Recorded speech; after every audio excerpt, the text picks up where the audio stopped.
Hi everyone. I want to thank you all for being here today.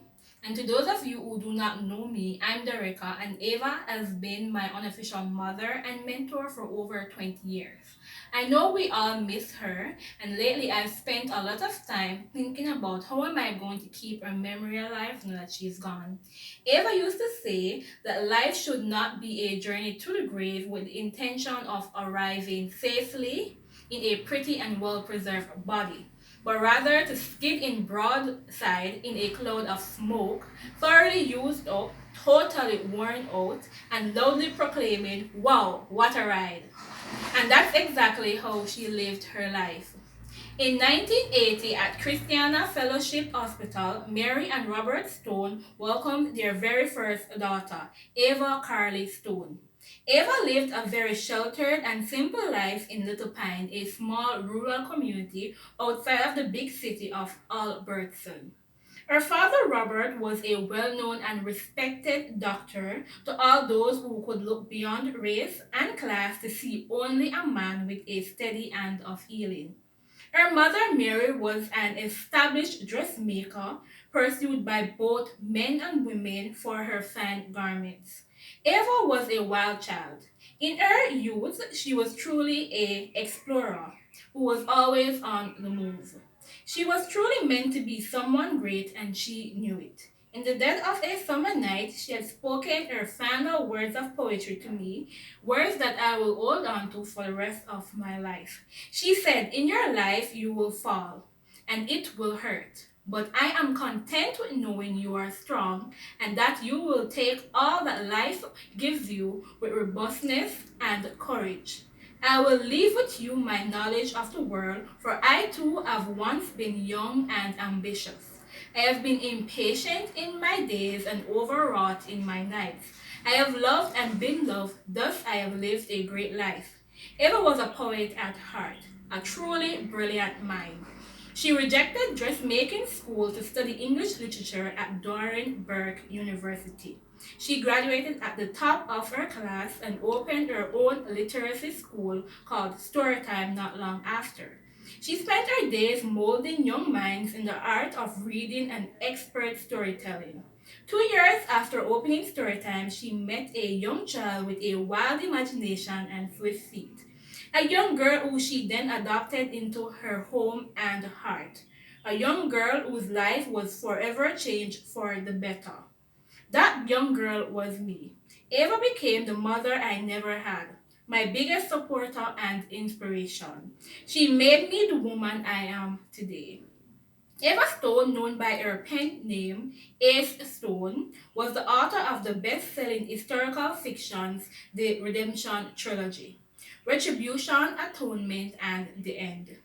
The Redemption novel sold over 50 million copies worldwide, over 13,000 copies in Jamaica, and set the record for the fastest selling paperback of all time.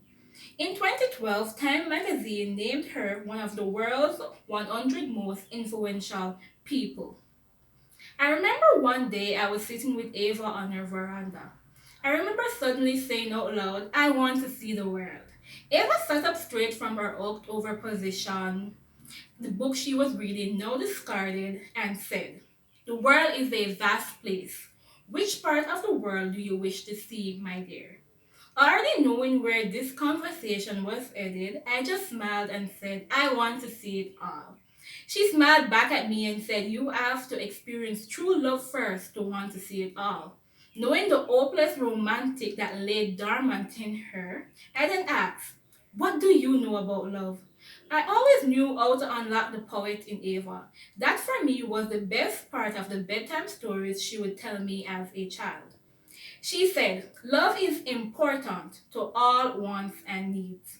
It is the fresh smell of the earth after the heavens have rained. It is the shy red blush of roses that shadow smiling cheeks. Love is the soft breeze that sweeps across dancing fields. Love is seasonal, for it is ever changing, ever evolving. It lurks in the passion and shattered pieces of a once whole heart. Love is waiting for bad times to pass and new beginnings to start. It is the face of acceptance for the vulnerable and comfort for the strong. Love lives in death and becomes new birth. Love is what keeps you grounded and the road that leads you home. It is the journey that takes your breath away and the experiences that mold you to be your true self. It is the stories that are told over and over again. Stories that never grow old. For love lives on forever. It is immortal. Love is important to all wants and needs. It took me a few years to realize she was speaking about loving and finding oneself, but that was Ava for you. She always left you thinking.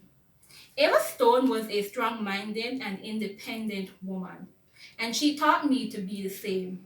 In her journeys through life, she learned a woman's place had always been written on stone, no pun intended. Thus, she made it her life goal to never become what society had expected of her. She was expected to become a wife, a mother, a simple homemaker, but she had wanted more outside of a husband and a child. She had dreams, dreams that she was told she had no time to keep, dreams that she fought for and achieved. But with each spring that passed, she discovered a new wrinkle. With each winter that passed, her limbs ached even more.